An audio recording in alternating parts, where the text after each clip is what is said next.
So hello everyone, welcome to Origin. And आज का ये वीडियो ज़्यादा लंबा नहीं होने वाला है, छोटा सा वीडियो होगा। एंड ये बनाने के पीछे पर्पस ये है, कोई कई बार जब हम एग्जाम हॉल में जाते हैं और हमें कुछ इजी क्वेश्चंस दिख जाते हैं, जो कि हमें ऐसा लगता है कि यार ये थोड़ा सा मतलब ज़्यादा टाइम भी नहीं, 10-15 मिनट बस पढ़ लिया होता तो ये क्वेश्चन तो ईजिली बन जाता। और तब जो रिग्रेट होता है ना, उस वजह से बाकी सारे सेक्शंस भी हमारे बिगड़ जाते हैं। तो आज का ये मैं वीडियो इसीलिए बनाना वाला हूँ कि जो मेजर टॉपिक्स है, जो आप साल भर प्रिपरेशन कर रहे हो या जितने दिन से आप प्रिपेयर कर रहे हो, बड़े टॉपिक्स एंड जैसे करंट अफेयर्स की बात करें तो जनरल टॉपिक्स, आरसी में बात करें तो समझने वाली चीजें, सीआर में रीडिंग टेक्निक्स, एलआर में कंसेप्ट्स, मैथ्स में बाकी टॉपिक्स, ये सारी चीजें आपने की होगी। बट कुछ कुछ ऐसी चीजें जो कन्वेंशनल तरीके से हम नहीं करते हैं, but still we have to do this things.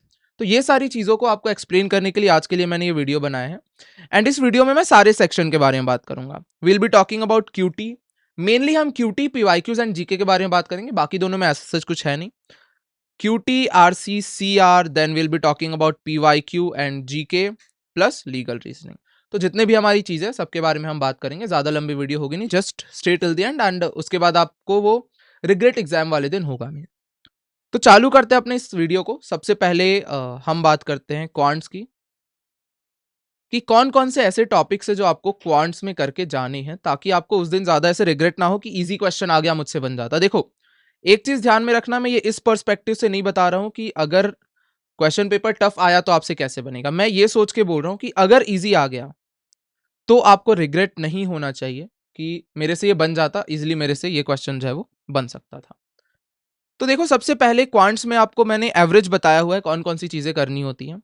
सबसे पहले आप एवरेज कर लो, सेकेंड आप रेशियो एंड प्रपोर्शन कर लो, एंड थर्ड परसेंटेज कर लो। But at this point of time मैं ये एक्सपेक्ट कर रहा हूं कि आप में से आधे से ज्यादा लोगों ने ये टॉपिक्स किए होंगे। इसके अलावा जो टॉपिक्स हमें क्लैट के लिए करने होते हैं वो होते हैं SI एंड CI। सिमिलरली हमें करना होता है मेंसुरेशन। एंड जो नेक्स्ट इंपॉर्टेंट टॉपिक हमारा होता है वो होता है profit and loss. And at the end we can say Venn diagram. तो ये मेजरली हमारी इंपॉर्टेंट टॉपिक्स होते हैं, जो कि मैंने आपको स्टार्टिंग में ही बताया था ये करना होता है। But I know most of the people have done only these 3 topics. मैं उनसे बस ये बोलना चाहता हूं कि यार इनके ना एटलीस्ट बेसिक्स कर लो आप। बेसिक मतलब मैं ये नहीं बोल रहा हूं कि 10-10, 20-20 क्वेश्चन कर लो। 15 मिनट जाके बैठो, SICI का फॉर्मूला देख लो, बेसिक क्या होता है देख लो, 1-2 क्वेश्चन सॉल्व कर लो, ताकि अगर इनसे रिलेटेड इजी क्वेश्चन आ गया तो यार छूटे मत। टफ आया तो ऑब्वियसली टाइम में भी नहीं बनेगा, सबसे नहीं बनेगा। बट अगर इजी आ गया तो सबसे बन रहा है, आपसे भी बन जाए। इस वजह से मैं बस ये चाहता हूं कि आप ऐसे छोड़ के मत जाओ अगर इस टाइप से इजी क्वेश्चन आपके सामने आ सकता है तो। क्लियर? तो ये मैथ्स में करना जरूरी है। मतलब ऐसा नहीं करना है कि एक एक कॉन्सेप्ट में डीप एकदम डिटेल वाले कॉन्सेप्ट्स आप कर रहे हो, ये करने में नहीं बोल रहा हूं। जो बेसिक फैक्ट्स होते हैं, फॉर एग्जांपल CISI का फॉर्मूला क्या होता है, क्या क्या चीजें आप अप्लाई करके उनको मार्क कर सकते हो, प्रॉफिट एंड लॉस में क्या क्या कॉन्सेप्ट्स होते हैं, एंड मेंसुरेशन में किसके एरिया का वॉल्यूम का क्या फॉर्मूला होता है, ताकि अगर इजी क्वेश्चन आ गया वहां जाके हम अप्लाई कर सके। एंड वेन डायग्राम में अगर टाइम मिल रहा है तो एटलीस्ट आधा घंटा वेन डायग्राम धीरे से कर लेना, दैट्स इट। उससे ज्यादा की जरूरत नहीं है। एंड स्टिल ये किस लिए है, ताकि आपको एट द एंड रिग्रेट ना हो।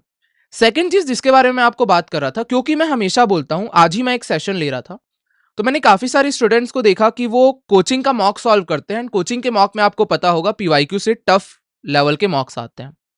बट जब आप पीवाईक्यूज पे जाओगे तो आपको वहां दिखेंगे इजी मॉक्स, एंड आपको लग रहा होगा कि भैया टफ बन जा रहा है तो इजी तो बनेगा ही। ऐसा नहीं होता। कोचिंग में हम जो रीजनिंग लगा रहे होते हैं वो हम पीवाईक्यू में लगाने लग जाते हैं। एंड इस वजह से जो हम पीवाईक्यू में रीजनिंग लगा रहे हैं वो रीजनिंग कोचिंग के रीजनिंग जैसी होती है और क्वेश्चंस हमारे गलत होने लग जाते हैं। एंड ये मैं अपनी मर्जी से नहीं बोल रहा हूँ, आज ही के क्लास में मैंने बहुत ज्यादा ऐसे मिस्टेक्स देखे। इस वजह से मैंने ये पोर्शन ऐड किया है आपको स्पेशली बताने के लिए। तो इसमें आप क्या कर सकते हो, सबसे ज्यादा जरूरी है आपको पीवाईक्यूज करना। पीवाईक्यूज करना बहुत ज्यादा जरूरी है। पीवाईक्यू आप कैसे कर सकते हो, एक मैंने लाइक 2 सोर्सेज मैंने आपको बताए हुए हैं पीवाईक्यू के। And the best source you can go for is Oswal की जो पीवाईक्यू बुक होती है। You can go for that book. उसमें क्या है, आपको प्रॉपर एक्सप्लेनेशन के साथ, ताकि आपको पता चलेगी कहाँ पे गलत हो रहा है, क्या रीजनिंग हमें लगानी होती है। तो पीवाईक्यू का जनरली हमें एक्सप्लेनेशन नहीं मिलता है, तो एक सॉल्यूशन मुझे वो मिला कि अगर आपको पीवाईक्यू का सॉल्यूशन चाहिए तो you can go for that book. Second thing is, हमें ये समझ नहीं आता भैया ये पीवाईक्यू के जो क्वेश्चंस हैं, इसी के जैसे सिमिलर क्वेश्चन हमें नहीं मिल पाते। जैसे आपने बोला कि पीवाईक्यू की रीजनिंग लगानी है, एंड जो हम मॉक सॉल्व करते हैं उनमें तो पीवाईक्यू वाली रीजनिंग होती नहीं है। तो फिर व्हाट वी कैन डू, तो इसके लिए अगेन आपको पता है कि 10 ईयर्स का मॉक PDF आता है। 10 ईयर्स का मॉक पीडीएफ जो कि अगेन ओसवाल ही बनाता है। तो दिस इज इट्स लाइक मैंने आज ही तो मैं आपको बता रहा था ना कि पीवाईक्यू के रीजनिंग में बहुत ज्यादा गलती हो रही है। तो लाइक ये क्वेश्चंस में जनरली मैंने सॉल्व करने बोला है बच्चों से। तो इस बुक का वो डाउट पूछ रहे थे मेरे से कि भैया ये 10 ईयर्स के मॉक का डाउट है। तो मुझे ये चीज रियलाइज हुई कि हाँ, पीवाईक्यूज के रीजनिंग में अगर आप कोचिंग की रीजनिंग लगा दोगे तो क्वेश्चन आपके डेफिनेटली गलत होंगे। तो this is the book 10 years का मॉक पीडीएफ वाला book, you can go for it.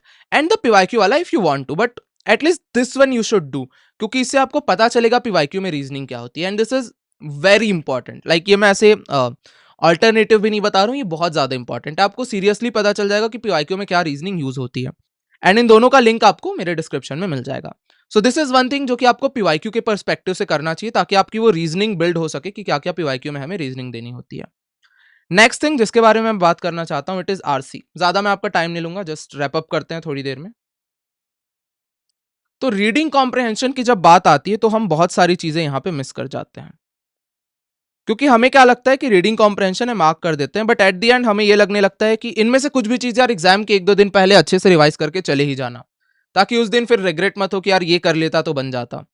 सबसे पहले आपको याद रखना है किस फिगर ऑफ स्पीच का क्या मतलब होता है। तो figures of speech is very important. Then तो नेक्स्ट चीज which is the second point जो आपको करनी, वो है टोन्स। आपको पता है अलग अलग वर्ड आ जाते हैं टोन्स के, कि इस पैसेज का टोन क्या है, एंड कई सारे वर्ड्स के मतलब आपको पता नहीं होते कि किस टोन का क्या मतलब है।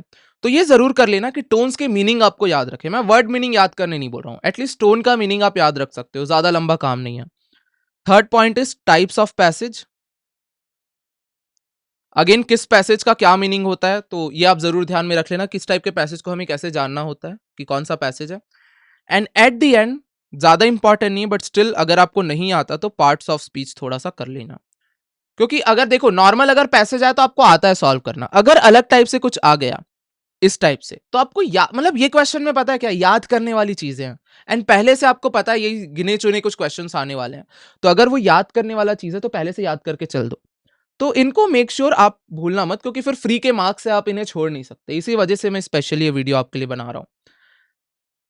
देन सीआर की अगर मैं बात करूं तो सीआर में कुछ एज सच है नहीं, आप सबको पता है। बस एक चीज ध्यान में रखना, एग्जाम में जाने से पहले लास्ट के 2-3 दिन, जो मैंने बोला है लास्ट के 2-3 दिन आपको बहुत लाइट रखने हैं, तो उन लाइट डेज में अपने पास्ट मिस्टेक्स को जरूर एक बार देख लेना कि अभी पिछले 1 महीने में मैंने जो मॉक्स दिए हैं कौन कौन से मोस्ट कॉमन मिस्टेक्स हुए हैं, ताकि जब आप एक्चुअल क्लैट देने जाओ तो आपके माइंड में रहे कि हाँ भाई रिसेंटली मुझसे ये मिस्टेक्स हो रही है, एंड इस वजह से इन मिस्टेक्स को मुझे क्या करना चाहिए, सुधार लेना चाहिए। तो दिस आर समथिंग जो कि आपको सीआर में करना चाहिए। Then we should talk about legal reasoning. Again legal reasoning में भी एज सच कोई मेजर चीजें मैं आपको बता नहीं सकता, क्योंकि रीजनिंग में क्या होता है कुछ कंसेप्ट होता नहीं है, it is just your practice. But इसमें एक चीज मैं बोल सकता हूँ, I guess today 16th right, तो 19th को या फिर एक बार आप चैनल के लाइव में शेड्यूल जाके चेक करना, तो मैं सीएलके का लाइव क्लास लेके आऊंगा। तो जो सीएलके की लाइव क्लास है उस लाइव क्लास को आप एक बार ध्यान से देख लेना, क्योंकि इसमें मैं सारे टॉपिक्स कवर नहीं करूंगा सीएलके के, जो इंपॉर्टेंट है वो कवर करूंगा। बट इस वीडियो को अगर आपने पूरा, वीडियो नहीं होगी लाइव क्लास होगी, तो अगर इस लाइव क्लास को आपने पूरा अटेंड कर लिया तो अगर कोई दूसरे सीएलके पे भी क्वेश्चन आ गया तो आपको ये आइडिया लगेगा कि सीएलके सॉल्व कैसे करना होता है। तो this is the most important thing जो कि आपको लीगल रीजनिंग में करना है। देखो लास्ट के डेज हैं, जो मोस्ट कॉमन चीजें करनी होती थी आपने कर ली है, जो अलग एक्स्ट्रा चीजें करनी होती वो मैं आपको बताता हूं, बाकी अपने साइड से आप चीजें कैरी ऑन रखो। एंड अगेन लीगल रीजनिंग में you have to do your past mistakes. इससे एक्स्ट्रा अभी कुछ ध्यान में रखने वाली चीजें नहीं, बाकी चीजें आपको आती है। तो सीएलके में आपको जो सेशन लूंगा उसमें आपका सारा क्लियर होगा, ज्यादा से ज्यादा 1-1.5 घंटे का सेशन होगा, बट उसके बाद आपको सीएलके में प्रॉब्लम नहीं आने वाला है। Now coming to the most important section which is general knowledge. And यहां पे मैंने जीके इसलिए बोला क्योंकि मैं करंट अफेयर्स की बात नहीं कर रहा हूं। करंट अफेयर्स आपने किया हुआ है, प्रॉब्लम तब होती है जब हम जीके का क्वेश्चन आता है और हम उसे मार्क नहीं कर पाते, फिर हमें रिग्रेट होता है यार ये भी बन जाता। तो कुछ कुछ चीजें मैं बता रहा हूं कि रिग्रेट ना हो, क्योंकि मैंने बहुत सारे जीके के एग्जाम्स दिए, मुझे पता है कि कैसा रिग्रेट होता है। तो ये चीजें तो करके ही जाना, बाकी चीज आपने की हुई है, मैं ये नहीं बोल रहा हूं बाकी चीज नहीं करना है, आपने की हुई है। नहीं की है तो आपको पता है आप कर लोगे, बट ये चीजें इतनी छोटी है कि मिस हो जाती है एंड फिर आप उस वजह से नंबर कटा लेते हो। तो इन्हें नोट करना। The first thing is organisations, उनके हेडक्वार्टर्स एंड उनके हेड्स, प्लस फॉर्मेशन ईयर अगर आप याद रख सको तो वो ऐड कर सकते हो। तो ऑर्गेनाइजेशन, उनके हेडक्वार्टर, उनके हेड्स एंड उनका ईयर। अगर हो सके तो मैं आपको एक पीडीएफ सेंड कर दूंगा, नहीं तो वो गूगल में बहुत ज्यादा अवेलेबल होता है। पीडीएफ कहाँ मिलेगा? नीचे डिस्क्रिप्शन पे टेलीग्राम का लिंक है, ज्वाइन कर लो। जो भी मुझे आपको देना होगा वहां मैं आपको प्रोवाइड कराऊंगा। Second thing is countries and Capitals and currencies. जो कंट्री इस साल हाईलाइट में थी, उनके कैपिटल को देख लेना, उनके करेंसी को देख लेना एंड उनके पार्लियामेंट का नेम क्या है, ये एटलीस्ट आप याद रख लेना। ये छोटे छोटे फैक्ट्स होते हैं बट इस चक्कर में हमारा नंबर कट जाता है। Third thing is rank and index को मत भूलना, ऑल्दो आपने ये किया होगा बट स्टिल एक बार मैं याद दिला देता हूं, ये छोटी चीज है। फोर्थ थिंग इज बहुत ज्यादा इंपॉर्टेंट, इसको तो छोड़ना ही मत, डेट्स, डेज एंड थीम। इस साल किस दिन को किस डेट पे सेलिब्रेट किया गया और उसका थीम क्या था। एग्जाम्पल क्या हो सकता है? World mosquito day, world coconut water day, world population day, world earth day, world environment day, world yoga, international yoga day. ये सब का कब सेलिब्रेट किया जाता है एंड इसका थीम क्या था। अगर किसी पर्टिकुलर कंट्री ने सेलिब्रेट किया है तो उस पर्टिकुलर कंट्री के बारे में देख लेना, दैट्स इट। क्योंकि ये चीजें बहुत छोटी छोटी है, 5-10 मिनट का काम है, आपका कंप्लीट हो जाएगा। देन जो आपको अगला करना है वो तो आई गेस आप सबने किया होगा, अगर नहीं किया है तो मेक श्योर आप कर लेना, विच इज कैबिनेट मिनिस्टर्स की list. Clear? Then next thing is sustainable development goals ना, बहुत लोग इसे मिस कर जाते हैं। तो 17 सस्टेनेबल डेवलपमेंट गोल्स है, इन्हें याद कर लो यार, 10 मिनट का काम होगा, इन्हें याद कर लेना। क्योंकि अगर डायरेक्टली पूछ लिया जाए, इन्वायरमेंट से रिलेटेड पैसेज आ गया और डायरेक्ट कोई सस्टेनेबल डेवलपमेंट गोल का नंबर पूछ ले तो ये 5 मिनट का काम होता है, इसको करके चले जाना। एंड एट द एंड जो मोस्ट इंपॉर्टेंट पॉइंट है वो है समिट एंड उनके होस्ट के बारे में, साथ ही साथ कौन सा नंबर का था ये भी आप ध्यान दे देना, दैट्स इट। तो ये सारी चीजें मतलब मुझे आपको बतानी बहुत ज्यादा जरूरी लगी कि छोटी छोटी चीजें हैं बट हमारे दिमाग से उतर जाती हैं। ये सब अगर आप करके जाते हैं एंड स्टिल कुछ चीजें अगर मिस हो गई होंगी तो मैं आपको बहुत इंपॉर्टेंट वो बता दूंगा। तो मेरे इंस्टाग्राम पे आप जरूर आ जाओ, क्योंकि स्टोरी के थ्रू मैं वहां बताते रहता हूँ कि ये चीज कर लेना, ये चीज कर लेना। तो इंस्टाग्राम का लिंक भी मेरा डिस्क्रिप्शन पे है, नहीं तो यहाँ पे आपको आईडी यहाँ पे मेंशन है। This is my Instagram ID, this is Telegram ID and channel पे तो आप हो ही क्लियर। तो आई होप अब आपको क्लियर है। देखो मैं ये नहीं चाहता कि जो आप कॉमन किया है वो तो आप कर ही रहे हो, बट जो चीजें एक्स्ट्रा है वो आपसे छूटे मत। तो इस टाइप से वीडियोस मैं आपके लिए काफी सारे अभी लाते रहूंगा। Just stay in touch with me and it's just practice यार, स्टे कॉन्फिडेंट एंड क्लैट कोई ऐसा टफ एग्जाम नहीं है, you can definitely crack it. Just जो कर रहे हो वो करते जा, कुछ अलग ज्यादा दिमाग मत लगाओ, ओवर थिंकिंग मत करो, प्रेशर मत लो, डरो मत। जो आपने किया है सही किया है, इट्स जस्ट लास्ट के डेज हैं, अपना बेस्ट देना है। तो इसी के साथ मिलते हैं नेक्स्ट वीडियो में। Till then goodbye, thank you, take care, all the best, Jai Hind.